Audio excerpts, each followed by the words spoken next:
once there was a Czechoslovakia and now there isn't any.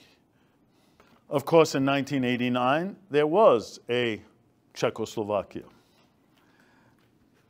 And it went through, as I said last week, its version of the revolution of 1989 in the form of what was known as the Velvet Revolution, which not only brought an end to communist rule in that country, it also set in motion a series of events that within a few years brought an end to the very country itself.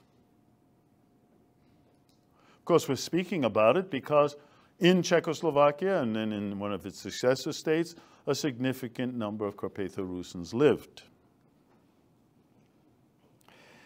Ever since this country, Czechoslovakia, came into being way back in late 1918, at the close of World War I, its governments were faced with the problem of what we could call power sharing between the country's two largest nationalities, Czechs and Slovaks.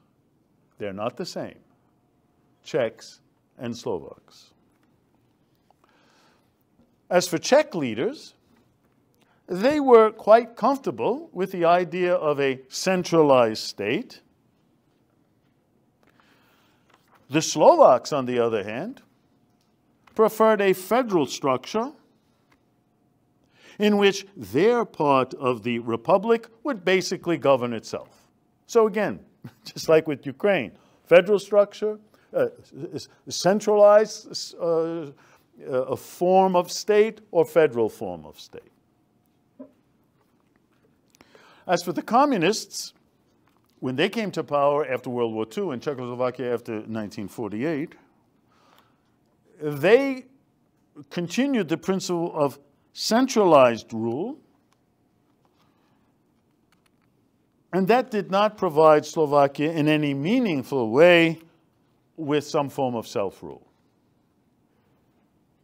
And consequently, in the now post-communist era after 1989, the country's leaders faced once again with the task of trying to work out this desired relationship between two parts of what from April 1990 was called, the first thing was they decided, okay, this looks too centralized. Let's make it in two parts. We put a hyphen in between, and we capitalize S. And then in 1990, we have the now called the Czech and Slovak Federal Republic. By the way, I don't know if you know anything about this part of the world, but the Czech Republic is made up also of three parts: Bohemia, Moravia, and a little chunk of Silesia. Well, in 1989, or after 1989, when freedom was spreading throughout this area, we had, it's not only Carpatho-Rusyns, we had a lot of other peoples, stateless peoples, who hadn't been recognized as a distinct nationality, but now they could, and they even declared themselves on censuses. And one of them in this world were the Moravians. Suddenly 1.6 million people in Moravia didn't identify themselves as Czechs, as they normally would, but as Moravians. And then, of course, we have this name here, Czechoslovakia, and as the Moravian national leaders would say, where are we? With a hyphen in between. And they were geographically in between Czechs and Slovaks. Names, not unimportant, obviously.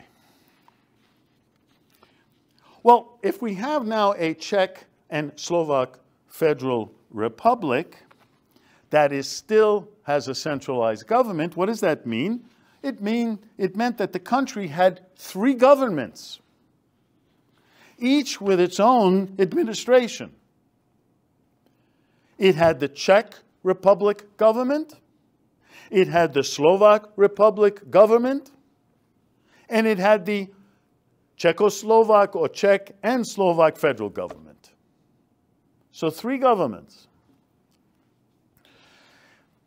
Now, even though Carpatho-Rusyns living in the Prešov region in eastern Slovakia, or far eastern Czechoslovakia, even though they played no part in these controversies about the structure of the country as a whole, about federalization, they did have the advantage of being able to address their concerns and requests for support from either the Slovak government or the federal government. So they had at least 2 governments that they could turn to, or turn to both at the same time, see which one you get something better from. These multiple options actually worked in their favor with regard to one event that during the early post-communist years was to be of crucial importance for the future status of Carpatho-Rusyns. We talk about names as one thing. What is another crucial event? Censuses. Censuses. You live in Canada, you know that for the longest time, the Canadian government was crazed about censuses, not every 10 years, every 5 years, asking all kinds of questions, all kinds of stuff. Well, you have to keep the bureaucrats employed, number one. And number 2, well, you do get a lot of information, which can be used in various ways, as all statistical information can be used. And so now, this new post-communist Czechoslovak state carries out its first census in March 1991. Well, what does this have to do with Carpatho-Rusyns? Ever since the reform period in 1968, during communist Czechoslovakia, the so-called Prague Spring, the ethnonym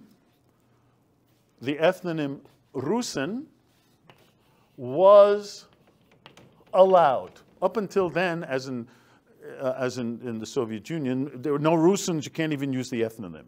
And if you call yourself that, it can be a problem. Well, after 1968, you could use this ethnonym to describe yourself if you wished. However, it was considered a synonym of Ukrainian. So, for all intents and purposes, you didn't get much other than you could say who you are, but you're still considered Ukrainian. And therefore, in the censuses that were conducted during the last decades of communist rule, any persons who responded Rusyn were recorded as Ukrainian. But now what was to happen? After 1989, after the revolutions, after the creation of a liberal democratic republic and an environment in this federal Czechoslovakia or the Czech and Slovak federal republics. Well, according to generally accepted human rights principles, to which the head of the new democratic Czechoslovakia, President Václav Havel, one of the leading democratic reformers worldwide, each individual should have the right to determine and declare publicly his or her own nationality and to be recognized as such by the authorities, because you can declare one thing, but then the statistics can come out differently, right? So both you can declare yourself and you have a right to be recorded as such. And nor was this right of self-identity of importance only to the individual. The numerical size of a particular national group had some very important practical implications. And what were those practical implications? Well, that is because it was almost inevitable that the amount of governmental financial support that was given to each of the nationalities, and that tradition under the Soviets was continued, under the communists was continued, and the amount of funds that the government would give sooner or later, was based on the size of a particular group. Bigger the group, more money. Now, what group? Well, the pro-Ukrainian activists in Czechoslovakia or in the Prešov region wanted only one group, which they called Rusyn-Ukrainians. Collapse. And they wanted that term to appear on the published census because there were questions, what's important to know on these censuses, there were questions about national identity, about language, and about religion. And there was a list. So you would choose which one you want. And so obviously the pro-Ukrainians wanted to have only one category, Rusyn-Ukrainians. But you can imagine what the pro-Rusyn activists wanted. They took the liberal democratic position that individuals should not only have the right to identify, but also to be recorded as either Rusyn or Ukrainian. Not one or the other. Now, in the end, the Czechoslovak federal authorities, some of whose advisors were particularly sympathetic to the view that Carpatho-Rusyns have the right to be considered a distinct nationality if they wish, and the census was under the authority of the federal government, not the individuals Czech or Slovak. And so those federal authorities decided to report the two groups separately, to not only give individuals the right to indicate one or the other, but then they would be recorded as such. And the results in the nationality category, in 1991, the first census, there were just under 17,000 Rusyns and nearly 14,000 Ukrainians. By the way, there were also 1,600 people who declared themselves Russians, because those old Russophiles were still around. But even more significant were the results on the question of native language. 49,500 persons indicated Rusyn versus only 7,500 Ukrainian as their native language. 49,000 versus 7. Clearly, these figures prove that there was indeed a Carpatho-Rusyn community concentrated in northeastern Slovakia. The question remained how the governmental authorities were to deal with what was now the reality of one ethno-linguistic group whose members opted to identify with two different nationalities. That is Carpatho-Rusyn or Ukrainian. Of course, the situation, as I said, was a little bit more complex because there were still some Carpatho-Rusyns who hung on to the conviction that was embedded in them by their education back in the 1930s and 1940s, that they were of the Russian nationality. But they were increasingly smaller and smaller, and for all intents and purposes now, they have died out. Much more numerous were people who either confused citizenship with nationality, or who consciously opted to identify as Slovak. And as we've seen, the number of Carpatho-Rusyns in the Prešov region had declined by 3/4 from before World War I to 1991. And what to do then about these Carpatho-Rusyn Slovaks, that is, people who identify with the state nationality? This just becomes the question of national assimilation. And that became of even greater concern than the tendency of some group members to identify as Ukrainians or as Russians. Now, it was not long before Carpatho-Rusyns in the Prešov region would have to rely on dealings with only one government. And that is because these debates about the administrative relationship between Czechs and Slovaks finally ended with the replacement of the Czech and Slovak Federal Republic as a single country and the birth on January 1st, 1993, of two independent states, Slovakia and the Czech Republic. By the way, without firing a shot, with no, they just sat down and decided that this is best for us both. So this is also a model in the political world of how to resolve problems. It doesn't have to be by violence.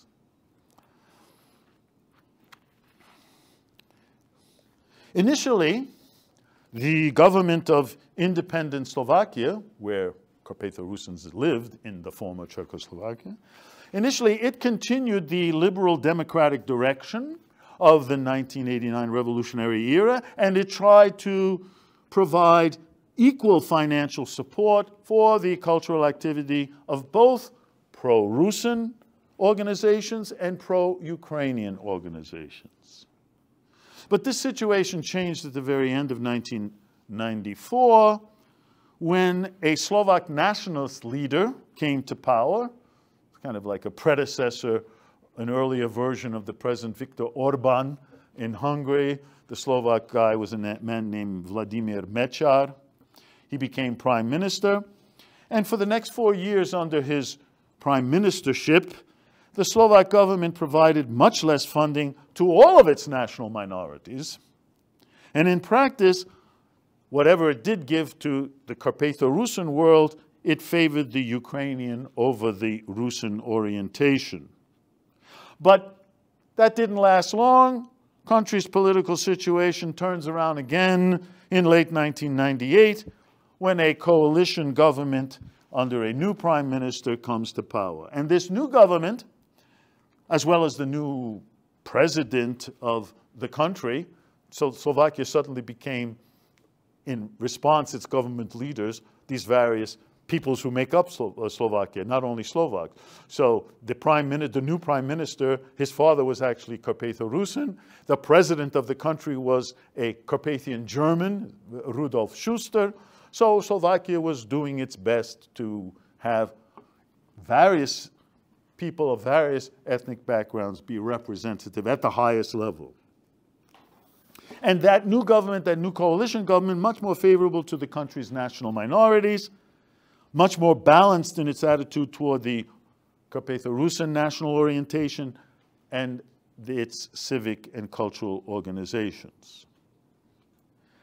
The government's efforts to improve relations with the country's national minorities was in part motivated by something else. And that was the wide-ranging internal reforms that were being undertaken because they had to be undertaken because Slovakia was preparing for entry into the European Union. And the European Union, which didn't want these former communist countries at all, by the way, so they were looking for all kinds of excuses to keep them out. And one of the excuses that they used was, well, you know, a lot of these countries violate human rights, and among the human rights that they violate are the human rights of national minorities. First and foremost, by the way, the Roma. I mean, there was a big thing on the agenda throughout Europe. This is where we're going to keep these countries out. And so these countries turned around and did whatever they could to improve the status of national minorities. So, you know, actually, Carpatho-Rusyns lost the Czech federal government, but got the European Union instead. Not bad.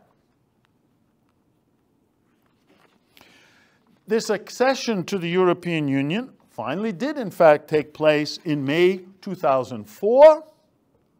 And it had both a positive, by the way, and also a negative impact on Carpatho-Rusyns. On the one hand, Slovakia's Rusyns living in the Prešov region of Slovakia, of that country, no longer separated from their closest brethren in Poland, the Lemkos, because Poland also entered the European Union in 2004. So, and you could cross back and forth now easily. On the other hand, border controls between Slovakia and Poland, they disappeared. But pressure from the European Union required that Slovakia reinforce its eastern border with a non-European Union country, namely Ukraine. The result was an increase in restrictions that made it more difficult to maintain contacts with Carpatho-Rusyns in Ukraine's Transcarpathia. I remember very well in the 1990s, crossing first with some former Soviets, couldn't believe that you would come to the border and you could just go by with no border control between Ukraine and Slovakia. Everything was relatively open. But now, 2004, Slovakia and Poland become part of the European Union. And the European Union is concerned, and it has to fortify the European Union's eastern border. Some cynical, though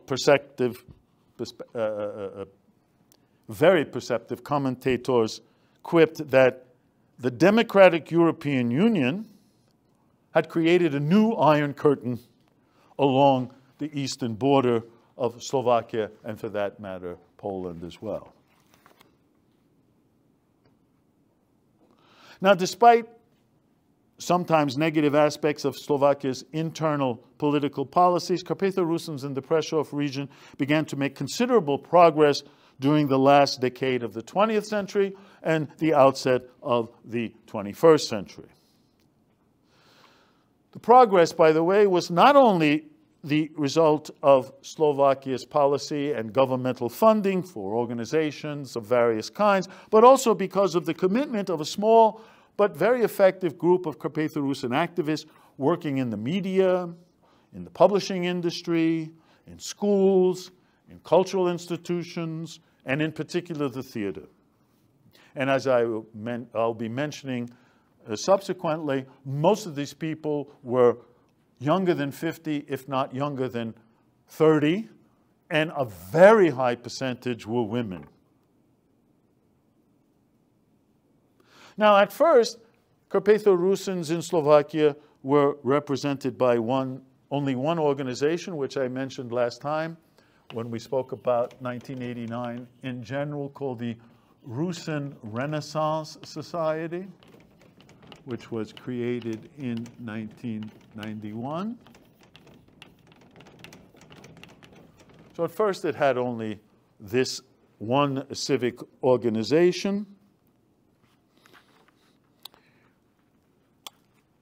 And it set as its goal, this organization,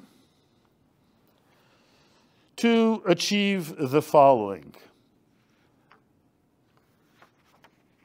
And it set out four basic goals. And what were those goals? One, to have the concept of a distinct Rusyn nationality officially recognized in Czechoslovakia. Two, to codify a literary standard language for publications.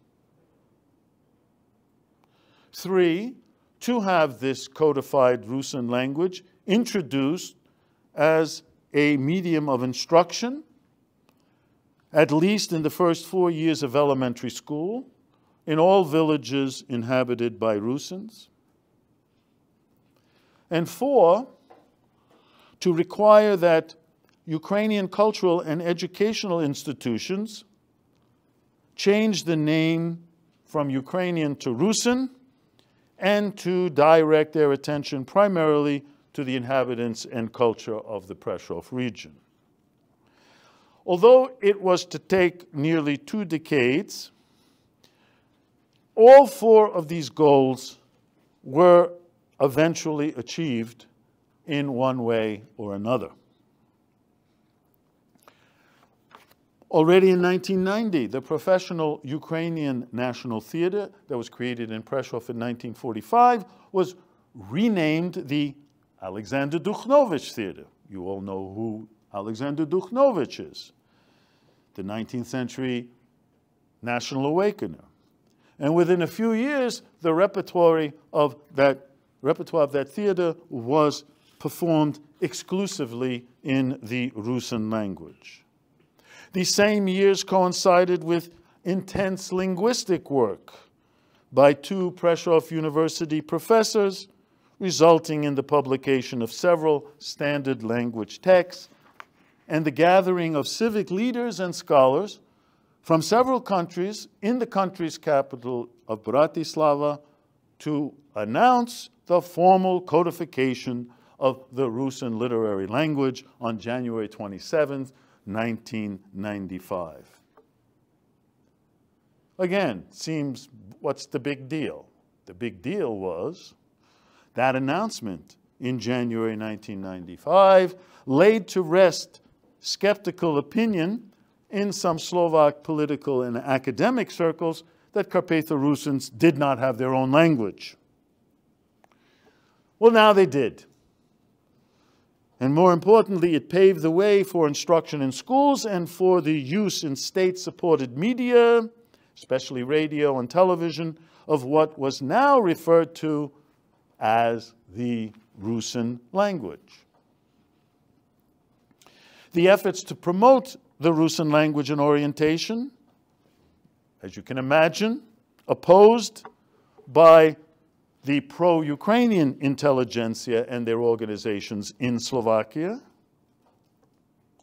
And as a result, you're getting complaints from both sides to the Slovak government and their officials, frequently at a loss of what to do, how to decide which orientation to support. In the end, the government decided to support both, accepting the local reality, again, that from one ethno-linguistic group, there existed two nationalities, Carpatho-Rusyn and Ukrainian. And as a result, the state-run radio station based in Prešov was authorized to broadcast separate Rusyn language and Ukrainian language programs. Schools in which some classes from the communist era were still continued to operate, taught in Ukrainian, while new Rusyn language classes, following the adoption of a state-approved curriculum, were allowed to function within Slovak language schools if a certain percentage of the parents requested that. Because of the voluntary nature of the program, this was a liberal country. So if in the old days the communist regime told you what to do, now in liberal post-1989, as much as you wanted, you didn't want the government to tell you what to do, so you couldn't force parents in these villages to want to send their kids to Rusyn language schools. They had to ask for it.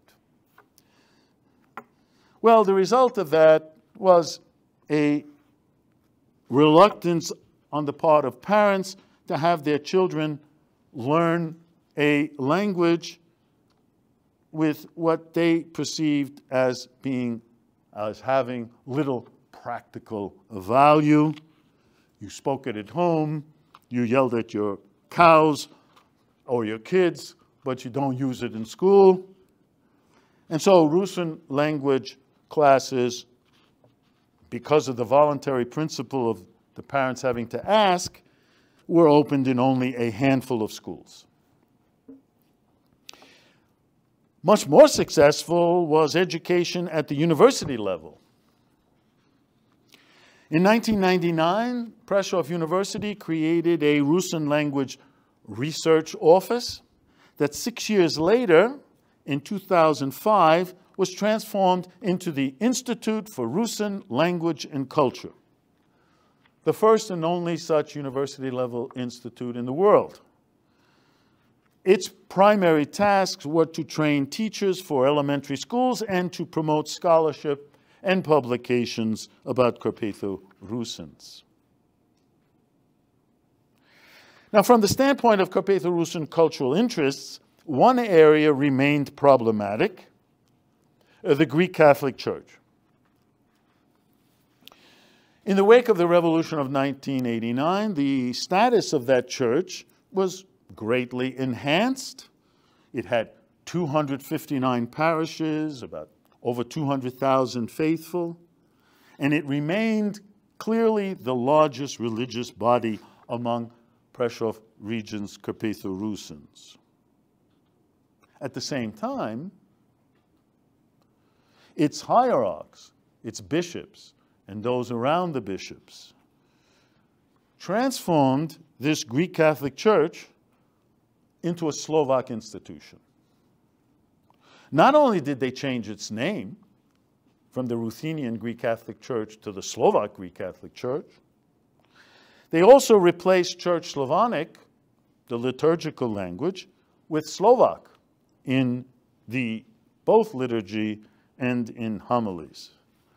And the authorities assigned Slovak-speaking priests to many villages where the majority population was Carpatho-Rusyn. In many ways, then, this post-1989 era seemed to be a return to the past. Here I'm talking about the Greek Catholic Church. Back in the 19th century, before World War I, it was the Magyarization process, transforming these people into Hungarian speakers, amongst others through the church. Now it's transforming into Slovaks, because they live in this new independent state of Slovakia.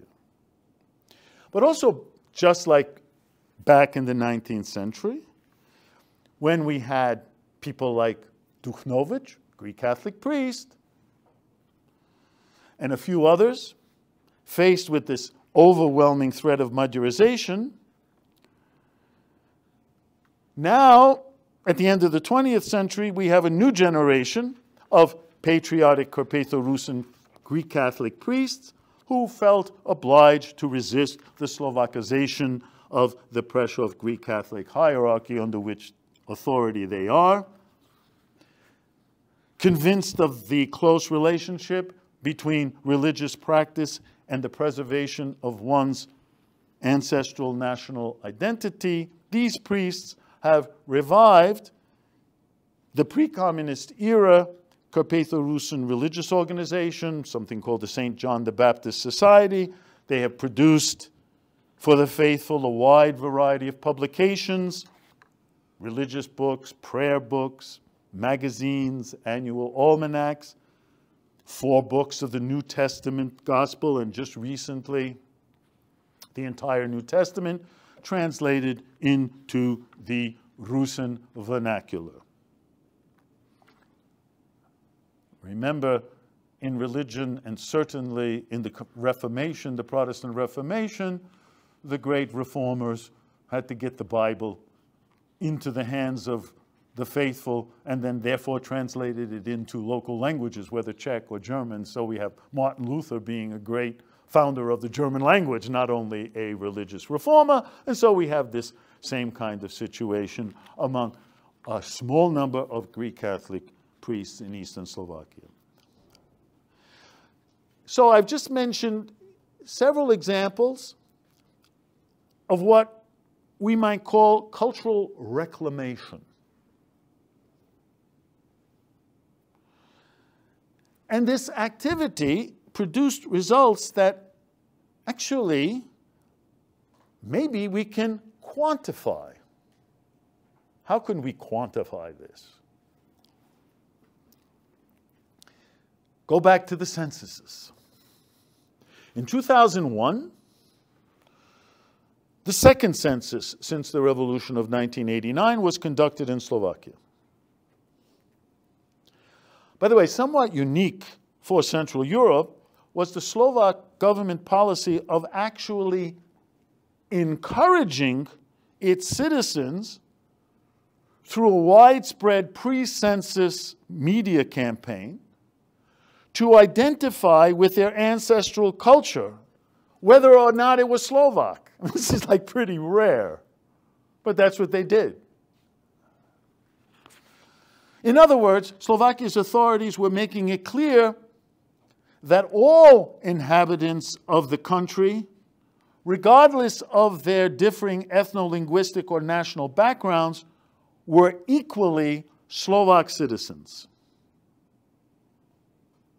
The question for Carpatho-Rusyn activists was whether their cultural work since the revolution of 1989 had any impact. They're doing this work, publishing all of these things, promoting it well, and so does it work?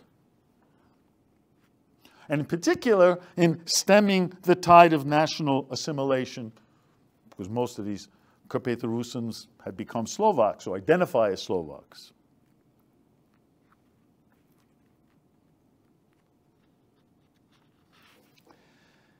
And so, in the end, the results of the 2001 census, the second census, were even more positive than Carpatho-Rusyn enthusiasts themselves thought. The number of persons who responded that their nationality was Rusyn increased in comparison to the first census of 1991 by 41%. So it went up from 17,000 to 24,000. Those who identified their native language as Rusyn went up 12% to 55,000. Now, if that were not enough, in the third census of 2011, the number of Carpatho-Rusyns in Slovakia rose to 33,000, and in the last census, 2021, to 61,000. This is like, is this possible?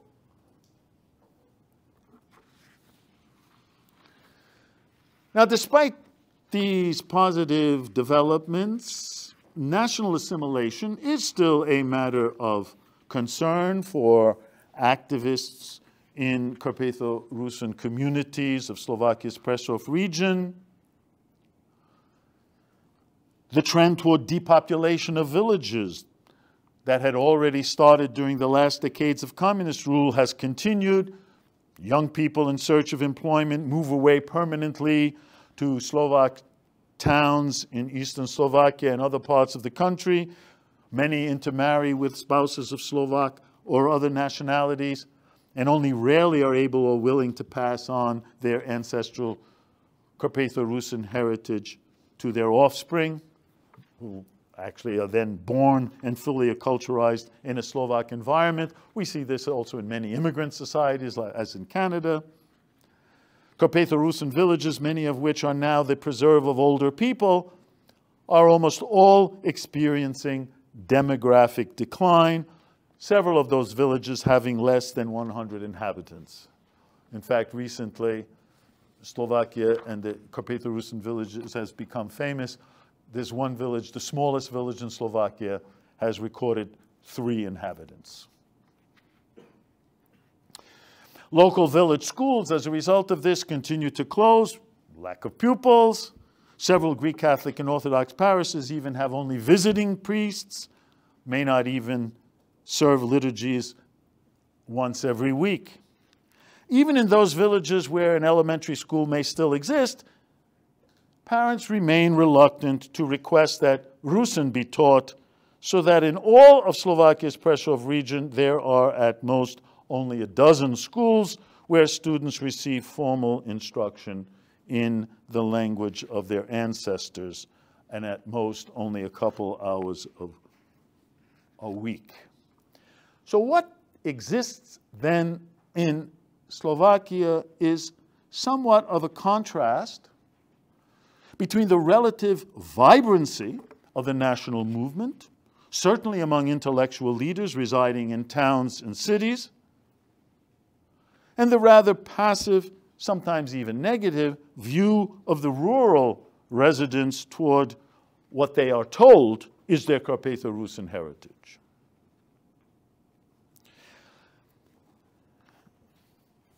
To draw to a close,